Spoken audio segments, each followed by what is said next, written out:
Can I sell water here, sir? Charles Ashworth stops 4 steps from his own building's entrance, sweating through a suit meant for air-conditioned rooms. Of course, he says, already moving past.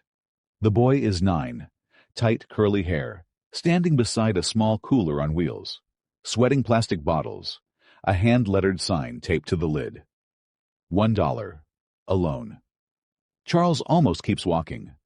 Where's your help today? My dad's hands were shaking too much this morning. The boy straightens a row of bottles without looking up. He usually carries the cooler. Charles stops. Is he all right? It happens sometimes, since the surgery. The boy says it worn smooth, the way children repeat things they've heard too many times to feel the weight of any more. What surgery? I don't know all the words for it. He shrugs. He gave part of himself to a stranger once, before I was born. Charles's mouth goes dry. 10 years locked in a desk drawer. One folded piece of paper he was never supposed to see. What's your father's name? He says, and his voice doesn't sound like his own. Marcus Webb. The boy turns to a man in a blue shirt, reaching for a bottle. $1, sir. Charles doesn't move. Marcus Webb. The exact name. Sitting useless in a drawer for a decade, and a 9-year-old just said it out loud like it weighs nothing. Where does your father work? The boy's easy openness closes halfway. He doesn't. Not since the warehouse let him go. A pause. He says we're fine. Charles kneels down slowly, ignoring the heat coming off the pavement through his trousers, level with the boy for the first time. He looks past the boy's shoulder at the cooler.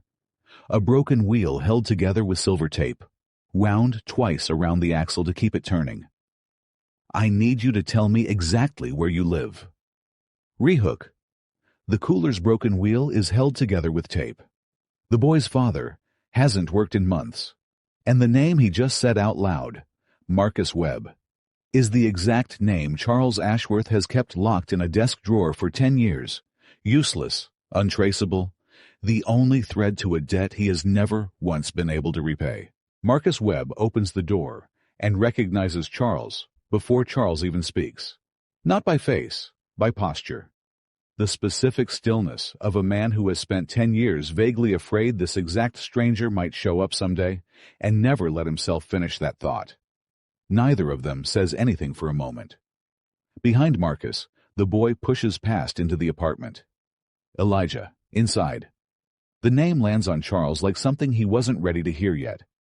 The first time all afternoon this child has had a name instead of just being the boy.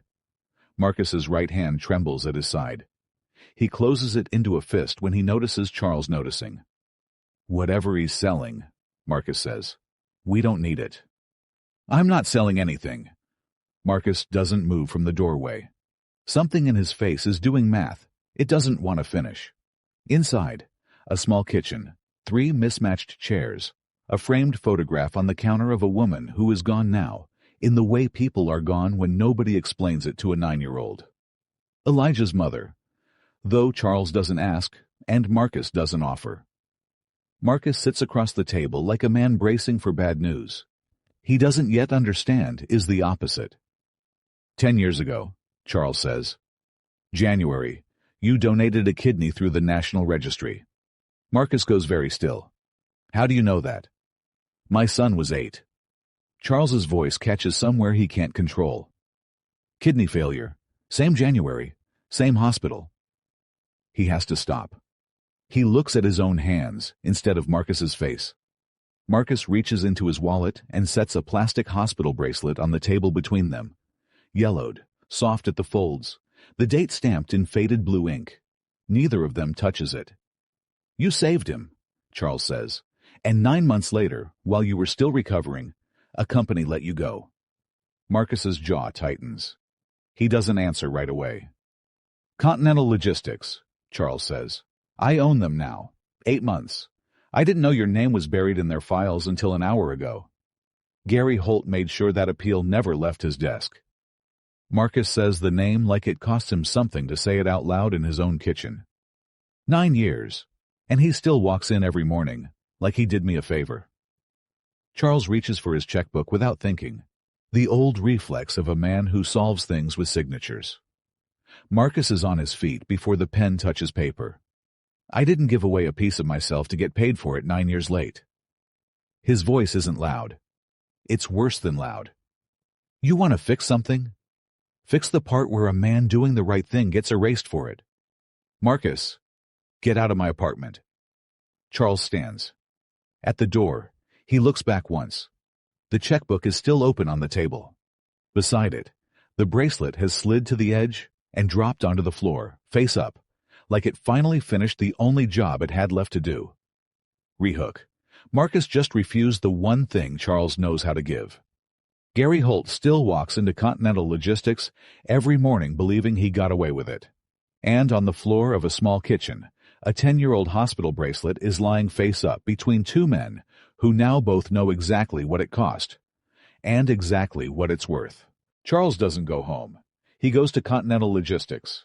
Gary Holt is at his desk by 8, coffee in hand, when Charles walks in without an appointment and sets a single folder down in front of him. Marcus Webb's termination appeal, filed 9 years ago, never processed. Holt's coffee stops halfway to his mouth. That case was closed. It was buried. Charles's voice doesn't rise. It doesn't need to. By you. While the man was still recovering from surgery, he never told anyone about. Holt starts to explain policy, procedure, timing. Charles doesn't listen to any of it. You have until noon to clear your desk. By that afternoon, the reversal is filed with full back pay, 9 years compounded, and a formal offer. Floor supervisor, Continental's new safety compliance division, effective immediately. Not charity. A job Marcus is overqualified for by every measure except the one that mattered 9 years ago. Nobody gave him the chance. Marcus doesn't answer the phone the first 2 times. The third time, Charles doesn't offer anything. He just says it's not a check. It's a job. You can say no to that too if you want. There's a long silence. Elijah needs new shoes, Marcus says finally. Not quite an acceptance. Not quite a refusal either. 3 weeks later, Charles brings his son to the warehouse. Nathaniel, 18 now, tall in the way boys get tall when illness stops being the thing that defines them. He doesn't know how to start.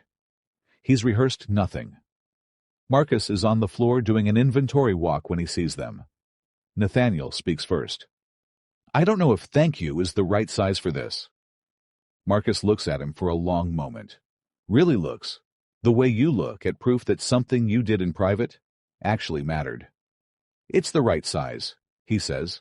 Nobody ever tried it on before. Elijah is there too, sitting on an upturned crate, watching his father stand taller than Elijah has ever seen him stand. 6 months later, Continental's new Employee Wellness Center opens on the ground floor.